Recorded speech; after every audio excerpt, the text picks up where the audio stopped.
Bonjour à tous et à toutes et bienvenue dans la Shadow March, épisode 15 les amis, épisode qui ne s'est pas passé comme prévu, mais pour le mieux finalement, moi je suis très content de cet épisode, vous allez voir pourquoi.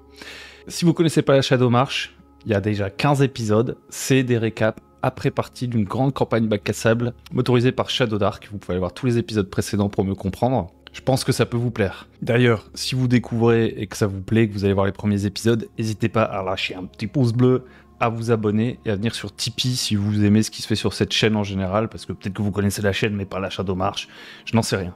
Avant que je passe sur le All Beer, je fais un petit rappel à mes joueurs, je leur ai dit à la fin de la partie, il vaudrait mieux, même si vous aimez écouter les épisodes, ne plus les regarder, parce que là honnêtement il y a des annotations partout. Donc voilà, je vous laisse le temps de déguerpir, d'éteindre cet écran, et hop. Donc, la dernière fois on s'était laissé à Frena. Donc Frena, ville dans laquelle les PJ sont allés parler au chapeauté, et ils se retrouvent à l'auberge de l'écorcé vif.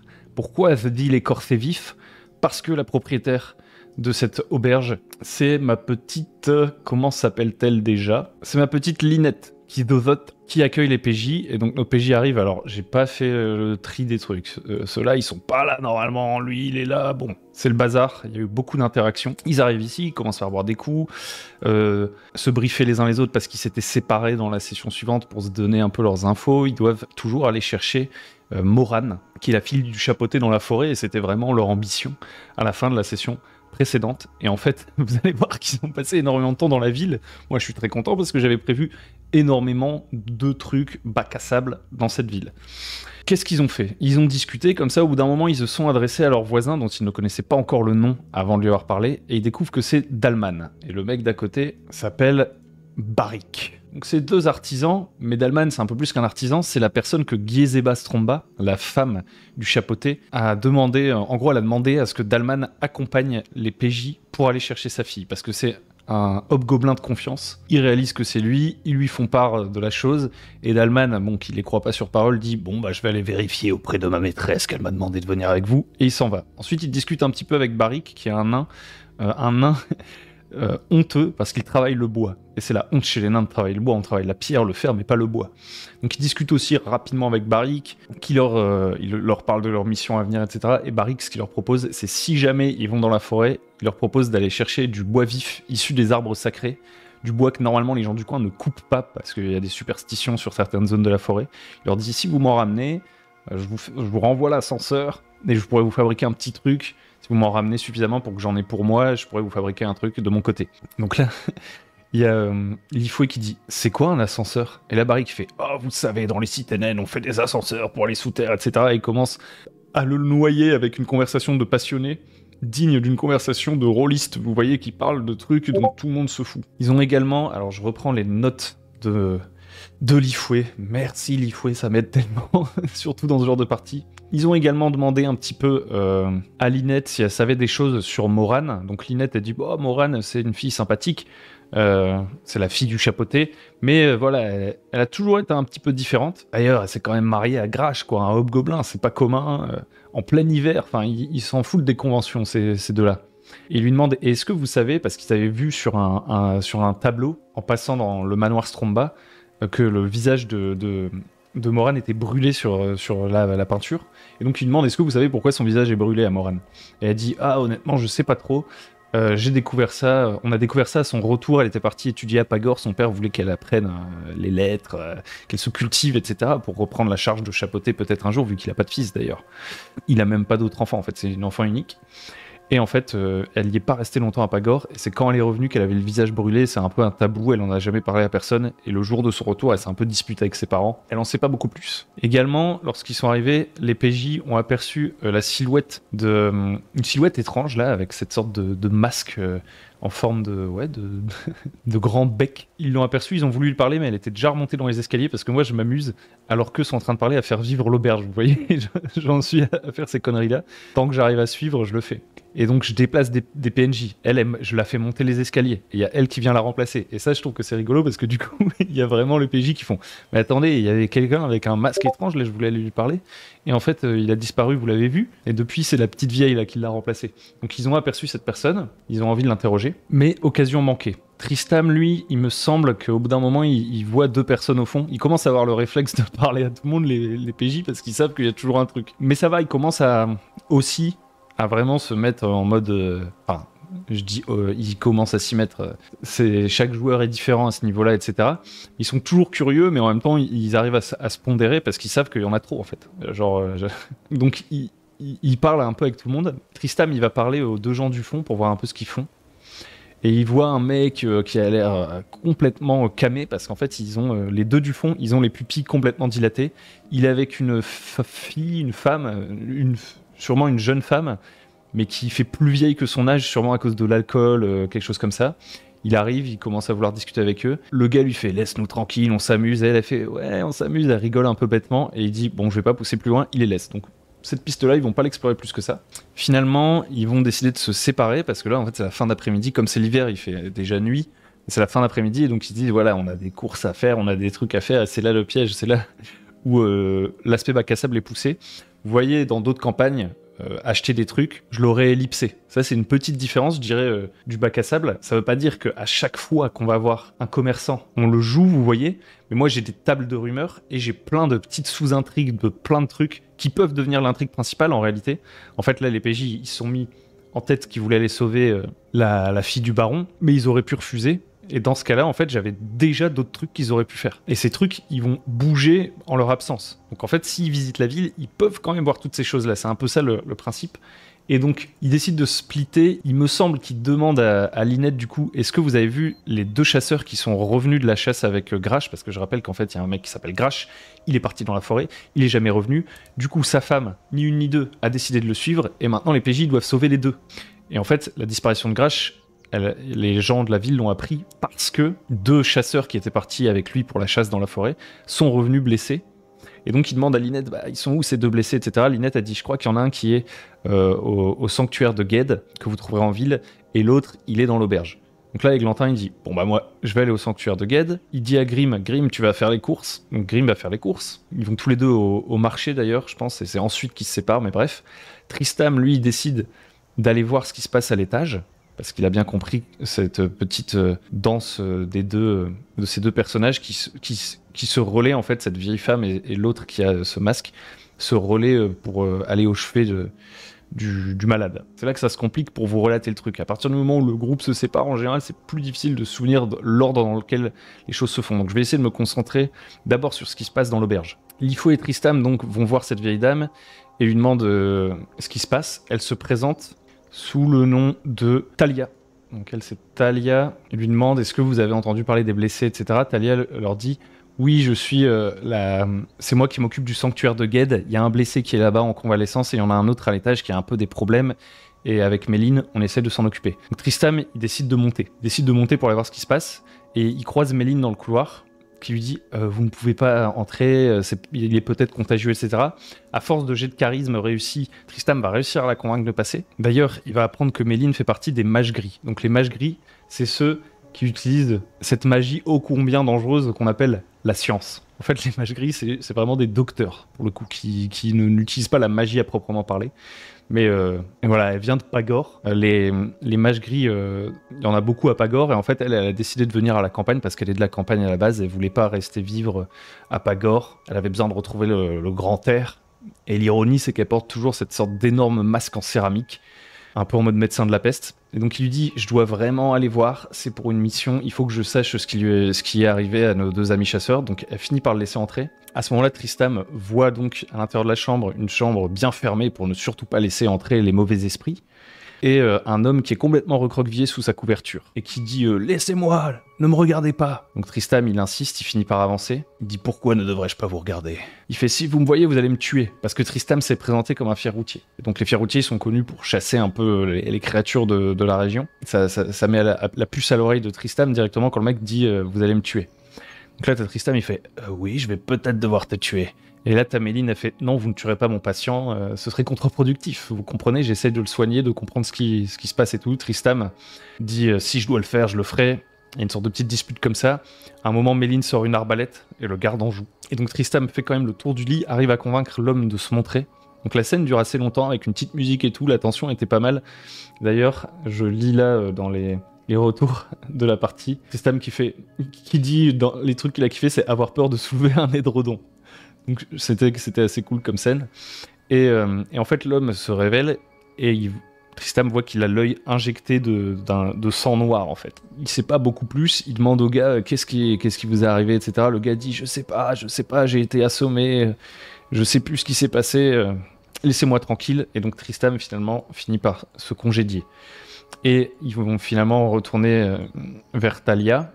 Donc Lifoué va se faire inviter par Thalia à aller visiter le temple pour voir l'autre chasseur, en la personne de Pharo.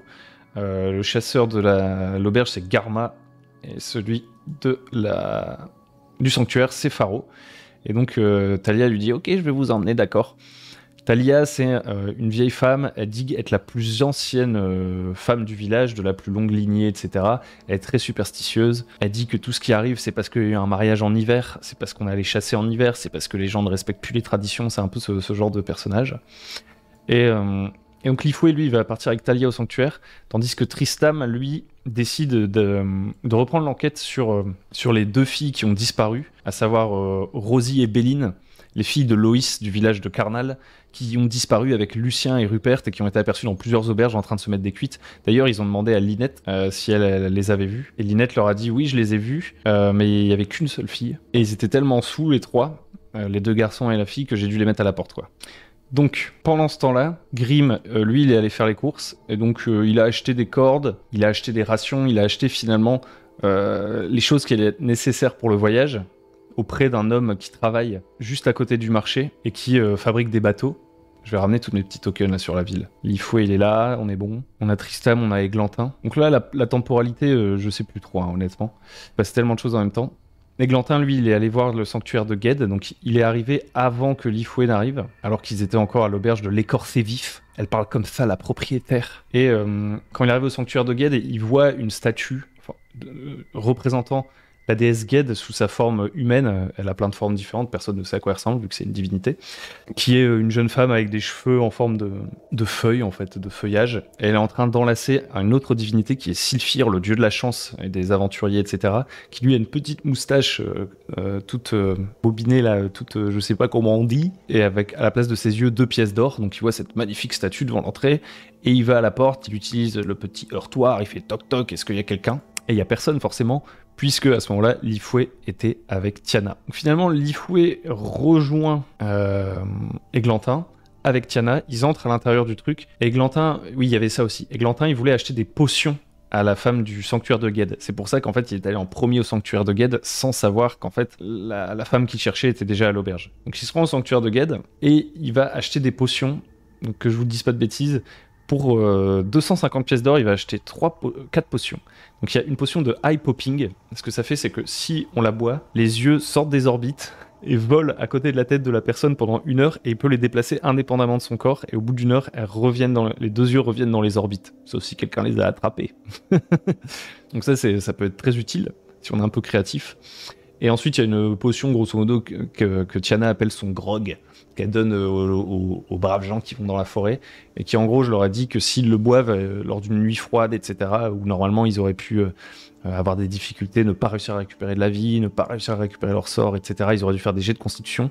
Ça permet, c'est une sorte de joker, quoi. On peut le boire au début de la nuit pour être sûr de passer une bonne nuit de sommeil, malgré le froid. Donc ça va leur être assez utile pour leur voyage. Et ils discutent donc avec le chasseur Pharo. Pharo leur dit, grosso modo, si on résume, que Grage voulait absolument ramener un très beau gibier pour fêter son mariage. Le mariage a déjà été fait, mais la tradition, c'est qu'il y a une chasse. Et donc, normalement, cette chasse, elle a lieu en été, parce que les mariages ont lieu l'été, au printemps.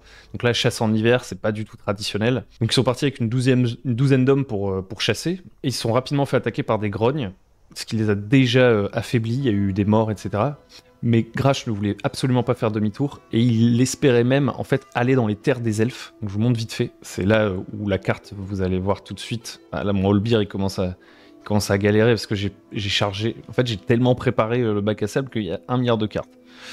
Donc ça galère un peu. Je vous expliquerai plus tard ce qu'il y a sur la carte. Mais en gros, là, il y a donc la terre des elfes. Et donc normalement, on n'a pas le droit d'y aller, on n'a pas le droit de traverser la rivière. Et lui, le disant à mi-mot, parce qu'il veut pas décourager les autres qui peuvent être un peu superstitieux, il veut quand même aller là-bas pour récupérer un très beau gibier. Et donc, alors que la chasse est déjà compromise à cause de l'attaque des grognes, il insiste pour qu'on avance alors qu'il y en a qui ont du mal à suivre. Et à partir de ce moment-là, il y a une nouvelle attaque, mais cette fois-ci par un corbeau géant qui fait un bruit métallique. Les joueurs ne savent pas encore exactement ce que c'est, et Pharaoh manque de détails lui aussi dans son explication. Et certains hommes, du coup, suite à l'attaque, se sont enfuis dans tous les sens. En fait, Pharaoh, avec son compagnon qui est à l'œil noir là, à l'auberge, sont réveillés parmi des corps. On les avait laissés derrière pour morts suite à l'attaque du corbeau. Et ils ont vu qu'il y avait une piste qui partait vers l'ouest et une piste qui partait vers le sud. Mais ils se sont dit, on peut pas continuer, mon bon ami. On va faire demi-tour, et c'est là qu'ils sont rentrés. Donc 2 infos, attaque de grogne, attaque de corbeau. Probablement aussi une info sur le fait que Grash soit parti vers le sud. À ce moment-là, Lifwe, pour remercier de l'effort qu'a fourni Pharaoh, qui était blessé pour son témoignage, il lance un de ses petits sorts pour bénir, entre guillemets, une sorte d'eau et le soigner, etc. Il se met bien avec, petite scène. Et il lui demande, est-ce que tu connais potentiellement un guide, toi qui es chasseur, qui est un ancien, est-ce qu'il y a quelqu'un de confiance qui pourrait nous emmener dans la forêt? Donc là, Pharaoh, il leur dit, bon, les gars de confiance, malheureusement, il y en a pas mal qui sont tombés là pendant la fameuse chasse, mais il y a un jeune, qui a tendance à bien y aller sur la bouteille, c'est Dietrich. Il va vous paraître un peu taré de prime abord, mais si vous l'emmenez dans la forêt, c'est un bon gars, il connaît la route jusqu'à l'avant-poste, etc., l'avant-poste des bûcherons, donc vous pouvez l'emmener. Donc à ce moment-là, Lifwe retourne à l'auberge pour essayer de trouver cet homme, puisqu'il se dit, si c'est un mec qui picole, il doit bien y être. Entre-temps, Tristam croise la route de Grimm, et alors ce qu'il se promène, parce qu'en fait, ils battent un peu les rues pour essayer de trouver Rupert, Lucien et Béline. Ils battent un peu les rues, et je leur fais faire des jets de rumeurs. Il y a une des rumeurs qu'ils ont tirées. Alors je vais tout de suite vous dire toutes les rumeurs qu'ils ont tirées. On va faire ça, ce sera fait. D'abord, il y a dans la forêt, une table en pierre accueille des offrandes pour la vieille des bois ou pour Ged, ça dépend des interprétations des gens du coin. Ensuite, il y a Astor Stromba ne s'est pas prononcé ni pour ni contre la vente de son titre de chapeauté à la Compagnie des Rocs. Donc la Compagnie des Rocs, c'est les gens à Pagor, à la capitale, qui essaient de racheter les terres. Et donc ils ont fait une proposition à Astor Stromba qui ne s'est pas encore prononcé, et voilà, ça jase un peu dans les rues en mode, est-ce que Astor va vraiment nous vendre? Est-ce qu'il va vendre son titre que sa famille porte depuis si longtemps? Ensuite, il y a une rumeur, ils croisent des enfants qui récupèrent du crottin et chantonnent quand le mandataire Fenoukou Soubira viendra. D'ailleurs, ça me fait rire comment il a été écrit son nom. Quand le mandataire Fenoukou Soubira viendra, on lui jettera le crottin. Donc ils savent pas trop qui c'est Fenoukou Soubira, mais on va y revenir. Ensuite, une rumeur qui dit, des habitants commencent à dire que Mérismar, l'envahisseur, je vous rappelle que la région est menacée par un potentiel conflit futur avec Mérismar, et les premiers à être touchés, ça va être les campagnes là. Et en gros, les gens dans les rues, ils râlent un peu sur le fait que les grognes, ils sont de plus en plus hardis, etc. Et ils disent, finalement, si on se fait envahir par Mérismar, on sera peut-être mieux traité que par Pagor, quoi. C'est ça qu'ils se disent. Voilà, il y a des dissensions politiques dans la ville, des visions différentes. Et donc il y a cette histoire d'enfants qui récupèrent du crottin. Donc en fait, c'est Tristam et Grimm qui les croisent. Et donc, t'as Grimm, il dit, est-ce qu'il faut que j'aille leur poser des questions, vu qu'ils sont tous les deux en train d'enquêter, un peu en mode apprenti enquêteur. Et Stam, il fait, mêle-toi à la population, essaye d'obtenir un max d'infos, je vais continuer à chercher Rupert et machin. Ils se séparent. Et donc Grimm, il se fait un peu embarquer dans une sorte d'aventure un peu rigolote, où les enfants lui demandent qu'est-ce que c'est, etc. Parce qu'ils connaissent pas bien les gobelins. Et ils disent, ok, si tu veux faire partie de notre gang et tout, nous on récupère du crottin, comme ça quand Fenoukou Soubira il arrivera, c'est un gars de Pagor, il est trop bizarre, il porte des pantalons violets et tout, enfin c'est vraiment ridicule, on va lui jeter plein de crottin quand il viendra. Et donc Grimm il traîne un peu avec eux, et ils lui disent, ok, un truc que tu pourrais faire, c'est aller chercher avec nous du crottin, mais honnêtement, je sais pas comment on en est arrivé là, parce qu'en fait, à ce moment-là, pour le coup, il y a eu plein d'autres moments, évidemment d'impro, mais ça c'était vraiment de la pure impro. J'avais juste inventé un moyen d'amener la rumeur de Fenoukou Soubira. Et lui il décide de suivre les enfants jeteurs de crottin, et donc je me dis, bon, qu'est-ce qui pourrait se passer? Et ils disent, ouais, on va te faire passer un test, et genre tu vas aller chercher du crottin chez le manoir Stromba, parce que là-bas il y a plein de chevaux et tout. Et donc à ce moment-là, je me suis dit, je l'ai emmené là-bas parce que je me suis dit, ça lui permettra d'avoir un petit indice sympa quand même. potentiellement en fonction de s'il fait attention à certains trucs. Parce qu'en fait, quand il arrive, il se fait tout de suite repérer parce qu'il rate son jet de dextérité. Il aurait aussi pu réussir son jet de dextérité et juste récupérer le crottin. Mais comme il l'a raté à ce moment-là, je me suis dit, ah, là, c'est l'occasion de montrer un petit truc. Il y a Conrad. Conrad, c'est le chef de la milice qui protège le manoir, entre autres, qui arrive. Et quand il voit le gobelin arriver, il lui fait un signe genre bouge. Donc là, Grim, il comprend pas, le joueur non plus d'ailleurs, je pense. Donc il s'approche. Et le mec, il fait pas ici, pas maintenant, je viendrai te voir plus tard et tout. Et il lui dit, t'es un nouveau, un truc comme ça. Et puis Grim, il répond, bah, je suis un fier routier. Il fait, ah bon, et tout. Et il s'embrouille complètement, le chef de la milice. Et donc il fait, très bien, ouais, ne restez pas ici. Et donc Grim fait demi-tour et retourne avec les ramasseurs de crottins. Ça reviendra plus tard. Donc, pendant ce temps, il y a Lifoué, je mélange tout. Lifoué, il est à l'auberge. Eglantin, il finit par retrouver Tristam. Et là, en gros, Tristam, sa piste, à force de récupérer des rumeurs, etc., sa piste, c'est que Rupert et juste Rupert, en fait, aurait été aperçu allant dans le camp des Hobgoblins. Donc, ils se décident à y aller. Et là, ils font la rencontre d'un demi-orc du nom de Zoukan. Ils n'auront pas appris son nom, mais un mec hyper musclé. En fait, déjà, dès qu'ils arrivent dans le camp des Hobgoblins, ce qu'ils captent tout de suite, c'est que c'est vraiment les laissés pour compte de la ville. Ils habitent sous des tentes alors que c'est l'hiver. Ils se font des grands feux, ils ont des chiens. Donc, il y a le côté un peu... voilà, c'est pour montrer que c'est plus ou moins des SDF, en fait, qui travaillent. C'est un peu des saisonniers, quoi. Et donc, ils arrivent et tout. Donc tout de suite, il y a ce grand gobelin Zoukan qui arrive, l'œil à moitié défoncé, sûrement un accident du travail avec des grands tatouages, etc. Il arrive, il fait « Qu'est-ce que vous venez faire là, mes petits bonhommes ?» Et il fait « Vous êtes là, vous êtes des grands défenseurs de la cause des hobgoblins, vous venez vous faire une petite promenade, histoire de vous encanailler, de voir comment vivent les chiens de la ville. » Et là, directement, Tristam raconte l'histoire de Lorga, qui est mort en affrontant un dragon et tout. Donc ça, tout de suite, ça impressionne un peu le hobgoblin. Donc je lui demande un jet de charisme. En plus, je crois qu'il fait un coup critique. Enfin, c'est du délire. Il fait vraiment un bon jet. Non, c'est un jet de réaction, mais peu importe. Et donc du coup, je me dis, ah, là, le hobgoblin, il se l'est mis dans la poche, quoi. Et donc il dit, vous auriez pas vu passer un petit Rupert, etc. Et il fait, attendez, je vais vous montrer ce petit Rupert. Et il les emmène. Et là, ils entrent dans une tente à l'intérieur de laquelle il y a un jeune gars plutôt belle gueule, en tout cas à l'origine, mais qui a des nions de partout. Il se fait tabasser, il est attaché à une chaise. Donc là, ils comprennent pas tout de suite. Et puis aussi, je leur avais dit qu'ils étaient encadrés par plein de gros bras hobgoblins. Donc il la joue tranquille quand même, ils entrent, ils comprennent pas trop ce qui se passe, ils s'approchent de Rupert. Là, il y a Tristam, il fait « Bonjour Rupert, qu'est-ce qui est en train de t'arriver ?» Ils font « Pourquoi ils sont en train de te tabasser, Rupert? C'est parce que t'as fait du mal à des jeunes filles, un truc comme ça ?» Et Rupert, il dit « Non, ils veulent mon trésor, ils veulent mon trésor. » Donc là, ils comprennent toujours pas trop ce qui se passe. Donc Tristam, grosso modo, va lui tirer les verres du nez. Et toute cette scène était trop marrante. Parce qu'il y avait vraiment le côté... Rupert, dans un premier temps, il voit arriver des non-hobgoblins. Donc il se dit, ouais, c'est peut-être... On vient me sauver, quoi. Enfin, il y a possibilité que je m'en sorte. Et en fait, il se fait travailler au corps à nouveau, parce que honnêtement, Tristam voit vraiment Rupert et Lucien comme deux salmaros. Tristam, c'est un peu le chevalier, vous voyez. Donc, en gros, l'histoire de gars qui s'encanaillent avec des jeunes filles d'un village qui ont rien demandé, et qui en plus laissent une des jeunes filles rentrer toute seule chez elle, alors que c'est l'hiver et qu'il y a des monstres dans la campagne, et que sûrement c'est la plus jeune qui a été renvoyée derrière, donc elle doit avoir 15 piges, quoi. Non, vraiment, Tristam, il veut pas laisser passer ça. Et donc, il lui tire les verres du nez.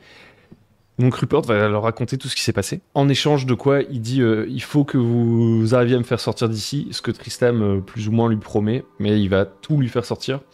Donc Rupert, grosso modo, vous voyez ici, j'ai un tout petit résumé rapide de mes intrigues, parce que sinon tout est en point d'intérêt. Vous voyez, tout est en point d'intérêt. Si on va dans la forêt, j'ai mes trucs qui changent un peu à chaque partie, etc., à force que je peaufine et tout.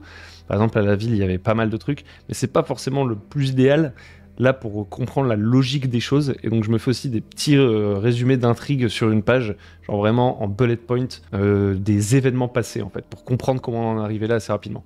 Et donc Rupert, ce qu'il explique, c'est que avec son copain, ils sont allés au tertre et ils ont déterré des vieux trésors qui étaient dans le tertre. En gros, c'est des pilleurs de tombes. Ils ont récupéré des bracelets, des trucs qui ont survécu au temps sur les corps, et ils sont allés chercher les filles de Loïs, qui sont, ma foi, bien mignonnes, comme le dit Rupert, et ils se sont dit, on va aller emmener les filles de Loïs faire un tour. Donc, c'est qu'ils sont déjà un peu copains, ils sont à peu près du même âge, sauf la plus jeune, et ils se disent, ouais, on va aller leur payer des coups et tout, on va se faire une soirée d'enfer, elles vont être trop contentes, en plus, elles aiment pas trop leur père et tout.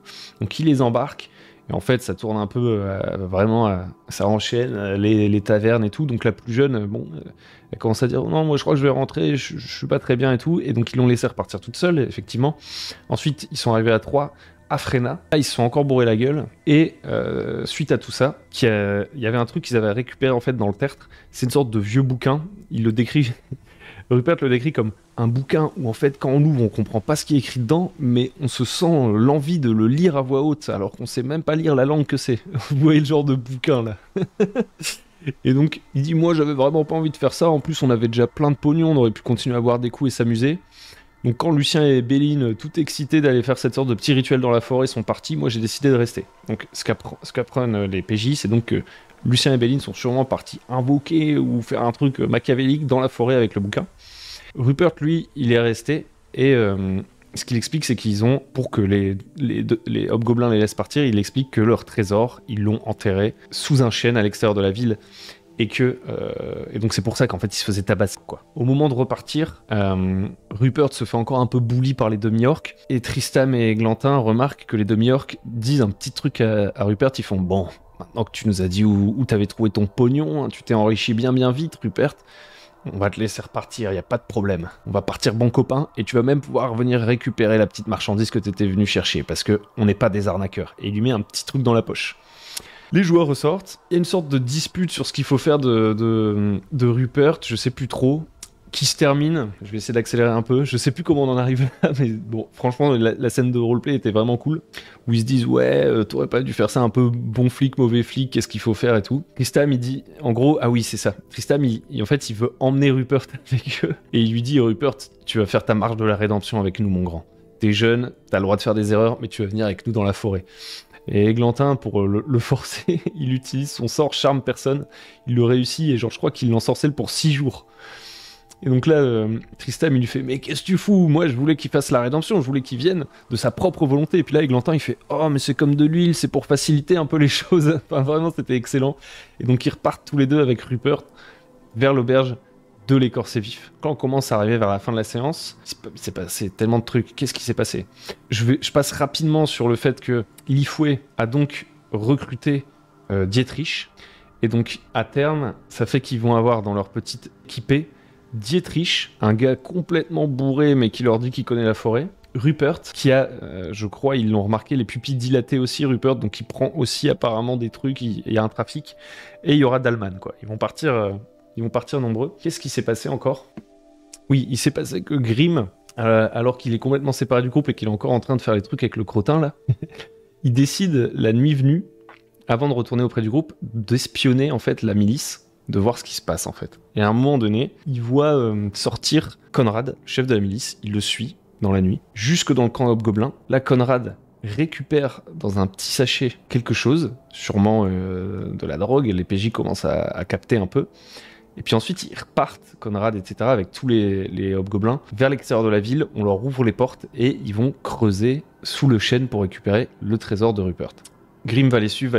À un moment donné, il va finir par se faire repérer, mais il va réussir à fuir en ville grâce à des jets de dextérité, plus à convaincre un garde, parce qu'en fait, les portes Conrad fait un geste au mec de la porte, le gars ouvre parce qu'il fait partie de la milice, Conrad est son chef, mais quand Grim revient, en fait, le gars fait « Oh, t'es qui toi, en fait ?» Et il veut pas le laisser rentrer au début, mais Grim va jouer de jet de charisme réussi, montrer un peu ses papiers, trouver une explication vite fait, et réussir à passer, quoi. Et il va quand même capter que le garde est soupçonneux parce qu'il a vu partir Conrad et ils sont de mèche dans toute cette affaire, mais il va réussir à lui dire non, j'ai vu personne sur la route, parce que le garde lui demande et t'as vu des gens, t'as vu quelque chose qui se passait à l'extérieur de la ville, mon petit, quand t'es sorti? Mais c'est bon, il s'en est sorti avec ses jets de charisme, et donc il a réussi à rentrer. Honnêtement, ça aurait pu très très mal se passer, toute cette histoire, surtout qu'il était parti sans groupe. S'il avait foiré son jet de charisme là, il aurait pu se faire un peu, au moins retarder, et peut-être que, je pense la conséquence, ça aurait été qu'il se fait retarder, il y a un contrôle un peu plus précis de « vous avez vu quoi ?» etc. Et là, derrière, il y aurait eu Conrad et tout, et en fait, les autres auraient jamais été au courant. Alors peut-être au bout d'un long moment pour la nuit, il se serait dit « c'est bizarre que Grim soit pas revenu », mais il aurait pu peut-être se passer des trucs. Pas des trucs gravissimes, honnêtement, je sais pas trop. Le truc avait pris une telle ampleur, les PJ ont fouillé tellement de trucs dans la ville que je savais pas trop où ça allait partir cette affaire. Honnêtement, l'histoire du crottin into filature, into bidule, je savais pas trop. Donc finalement, bah ça aura pris énormément de temps dans la séance, mais c'était excellent, toutes les scènes étaient trop cool. Ils vont quand même finir par partir le lendemain. Donc je vais boucler vite fait là-dessus parce que ça a été assez vite, c'était vraiment le dernier quart d'heure de jeu, quoi. Ils partent de Frena, et donc là je vais vous expliquer un peu le système. Donc eux, leur idée c'était de suivre, parce que oui, comme ils ont posé des questions à des gens en ville, évidemment, bah, ils ont eu la possibilité d'avoir des indications sur leur carte, un petit peu grosso modo de là où les grognes ont attaqué, là où le corbeau a attaqué et tout. Par contre, tout le reste là c'est des trucs transparents qu'eux ne voient pas. Donc je vais vous expliquer vite fait. Donc ils décident de suivre un peu cette piste, d'aller dans cette direction là initialement. Et en fait moi, vous voyez, j'ai mis partout sur la map les pistes des différentes personnes, parce que je savais que mes PJ à un moment donné le sentaient venir gros comme une maison, qu'ils allaient vouloir il y a un rôdeur et tout, enfin voilà, ça va être un de leurs moyens de se guider. Et donc ce que je fais, c'est qu'en fait à chaque fois qu'ils entrent dans un hex, il y en a un qui peut faire un jet de pistage, et s'il fait le jet de pistage, ça révèle les tokens de piste, et il y a un code couleur. Donc ça fait que, par exemple, ils arrivent dans ce hex là, et à ce moment là je dis jet de pistage, et je révèle qu'il y a la piste verte, la piste rose. Alors à chaque fois je leur décris un peu la nature de la piste. La piste verte, c'est pas des pistes de ski, hein. C'est une dizaine d'hommes, tandis que enfin une dizaine d'adultes, tandis que la piste rose, c'est un adulte et un enfant. Et donc s'ils arrivent dans la case suivante, ils refont le test. Là, ils ont réussi tous leurs tests parce qu'ils ont un rôdeur, donc ses compétences sont hyper boostées à ce niveau-là, donc en général, ça passe. Bah pareil, ils révèlent, on a toujours la piste verte, on a toujours la piste rose. Donc c'est pas réaliste, mais en termes de gameplay, je trouve ça intéressant, parce que ça veut dire que dès lors qu'ils sont dans un ex, ils peuvent rater le jet, parce que là, il y a une sorte de rupture, ils perdent toutes les pistes, et donc ils peuvent essayer de rester plus longtemps pour retrouver la piste et perdre du temps. Finalement, ils arrivent dans un troisième ex, et là, ils tombent sur un gars qui s'appelle Troguin, et qui leur explique, je vous la fais courte, qui faisait partie de la première équipe de sauvetage envoyée derrière Moran. En gros, si je résume, Grash part à la chasse et disparaît, Moran part à la recherche de Grash, le chapeauté immédiatement envoie une équipe à la recherche de Moran et de Grash. Cette équipe ne revient pas, donc il renvoie une autre équipe qui lui semble un peu plus solide parce que c'est miliciens, etc. Bon, ils connaissent la forêt, mais c'est pas non plus des grands guerriers, et nos PJ, mine de rien, ils traînent quand même derrière eux une bonne réputation. Ils ont quand même deux mecs qui ont, soi-disant, mais on a tendance à les croire, vu qu'ils emportent les écailles, tué un dragon, donc il se dit, ces mecs-là, honnêtement, faut les mettre sur le coup. Eux, c'est un peu la quatrième équipe, donc c'est-à-dire qu'il y a plein de traces, en fait, de toutes les autres. Donc, le Troguin blessé qu'ils vont rencontrer, c'est un gars de ceux qui sont partis juste avant eux. Il leur explique que tout son groupe s'est fait tuer par des grognes. Il les a enterrés, lui, il est blessé, il pensait que personne ne viendrait le chercher. Et je pense que si ils étaient partis un jour plus tard, il serait mort. Le truc, c'est que quand il voit le Troguin blessé, dans son œil, injecté de sang noir, et à ce moment-là, on coupe la séance. On aurait pu jouer un quart d'heure de plus, mais on commençait à être fatigué. Je me suis dit, ça peut faire un petit cliffhanger. On garde l'interrogatoire de Troguin pour la prochaine fois. Et donc comme ça, on termine cette nouvelle épisode de Shadow March. Donc je vais regarder vite fait les retours des joueurs. Grosso modo, Lifoué il dit, moi ce que j'ai beaucoup aimé, c'est la révélation sur le nom de l'auberge. Je pensais que c'était un jeu de mots sur l'écorce des arbres. En fait, c'était un mix. C'était bien l'écorcé vif, mais l'écorché vif et l'écorcé vif, avec la prononciation, mais c'est vrai que c'était rigolo. Le village de Frena qui vit parce que chaque personne a une histoire, une motivation, une occupation. Et ce que lui, il souhaite, c'est en apprendre plus sur la forêt elfique et sur les yeux sombres. Donc ça, déjà, ça me donne des pistes de trucs que je peux commencer vraiment à détailler un petit peu plus. Même si globalement, en fait, je sais déjà ce que c'est. Je me dis, ils vont peut-être pousser plus dans cette direction-là directement. Après, les PNJ étaient tous très cool. Content qu'on soit enfin prêt pour l'aventure. Ça fait 15 séances qu'on tentait d'acheter des potions et de la bouffe. Et ce qu'il espère, donc, Églantin, lui, c'est trouver les mages gris, construire des maisons pour les hobgoblins. En fait, Églantin, lui, c'est le complétionniste. Il veut sauver la veuve, l'orphelin, le beurre, l'argent du beurre et les pièces d'or. Il veut tout. Il veut participer activement dans le trafic. Ah oui, parce que c'est vrai qu'il y a aussi, rapidement, du coup, sur la route dans la forêt, ils ont demandé à Rupert qu'est-ce que c'est que ces histoires, ces trucs qu'ils transportent, et leur dit que c'est de la crouta, et c'est un truc qui se fume et que les hobgoblins vendent, et qui vendent des trucs encore plus forts pour ceux que ça tente. Donc il leur donne un peu cette idée-là, donc il dit « J'ai envie de participer activement dans ce trafic de shit !» Ensuite, il y a la découverte de la forêt, comprendre les mystères. Ça va être un très long hiver. Et Tristam, qu'est-ce qu'il dit ? Avoir peur de soulever un édredon. Donc ça, c'était la fameuse scène du malade dans l'auberge. Les variétés des événements proposés, les couches du monde qui existent déjà dans la zone en seulement 3 séances. Suivre les pistes et se dépatouiller au milieu de tout cela. Rencontrer les elfes. Et Il y a un petit truc un peu à la, j'ai envie de dire, à la Sam Gamgee le Bras va vouloir rencontrer les elfes. J'espère pour eux qu'ils arriveront à les rencontrer également. Là, à partir de maintenant, ils sont dans la forêt elle est bien prête, parce qu'en fait, Frena, c'est prêt depuis un moment, vous voyez. Ouais, j'étais en mode, là, début de séance, ils vont boum, aller dans la forêt. Donc la forêt, je l'ai pas mal préparée aussi. Mais je pense que je peux encore la garnir. Il me faut des événements aléatoires en fait dans la forêt. Parce qu'il y a des lieux clés où sont passées vraiment des scènes, mais il y a des lieux un peu qui peuvent être un peu plus aléatoires et qui, je pense, les laisser à l'aléatoire en fait peut créer vraiment des effets très différents sur la compréhension et la dynamique en fait que pourraient avoir les choses. Donc je vais essayer de remixer ça. Et puis voilà quoi, j'espère que ça vous a plu. Alors là, il y a un truc dont je peux vous parler aussi, vite fait, avant de se laisser. Ils ont level up aussi, donc là ils arrivent au niveau 5 je crois. Et là, Églantin, il a récupéré un sort que je trouve complètement pété. C'est le Magic Circle, c'est un sort qui crée un cercle runique autour de lui, il choisit une catégorie de créatures, et cette catégorie de créatures peut entrer dans le cercle. Mais par contre, ne peut pas attaquer le lanceur de sorts et ses alliés à l'intérieur du cercle. Ou en tout cas, ils peuvent pas attaquer à l'intérieur du cercle, en fait. Faudra que je relise, mais en gros, c'est plus ou moins un très puissant pouvoir d'immunité, alors qu'il se déplace pas avec les PJ, qui est contraint. Moi, je pense que je vais être assez contraignant sur la désignation, par exemple. Dans le bouquin, ils disent les démons, vous voyez, mais je trouve que c'est trop large. Moi, je pense, par exemple, s'il y a des squelettes et des zombies, tu choisis les squelettes ou les zombies, tu vois. Pour commencer à balancer un peu le truc. Honnêtement, comme ça me paraît hyper fort, notamment parce qu'on peut pas non plus lancer des sorts sur les gens à l'intérieur du cercle, et on peut pas non plus leur faire des sorts de manipulation mentale, etc. Donc c'est pas que l'attaque. Donc je sais pas, vous trouvez ça pété ? Comment vous challengeriez ça ? Moi, j'ai déjà mes petites idées que je me garde sous le coude. Évidemment, comme c'est du bac à sable, je vais pas spécifiquement construire les rencontres pour niquer les PJ et leurs nouveaux sorts, vous voyez. Mais je me demande, ouais, est-ce que arbitrer, genre, les morts vivants peuvent pas rentrer, c'est pas too much ? Je sais pas trop, je sais pas ce que vous en pensez. Est-ce que vous trouvez ça juste, finalement, cet arbitrage que je ferais de dire les zombies, pas les squelettes pas les zombies? Je sais pas trop. Je vous laisse là-dessus, sur cette belle réflexion. En attendant, si ça vous a plu, n'hésitez pas à liker, à vous abonner, à venir sur le Tipeee pour soutenir. Merci encore à tous ceux qui rejoignent le Tipeee pour soutenir. Et puis je vous dis à très bientôt pour la Shadow Marche. Pierre routier, c'est la forêt. Les elfes et les monstres qui nous attendent.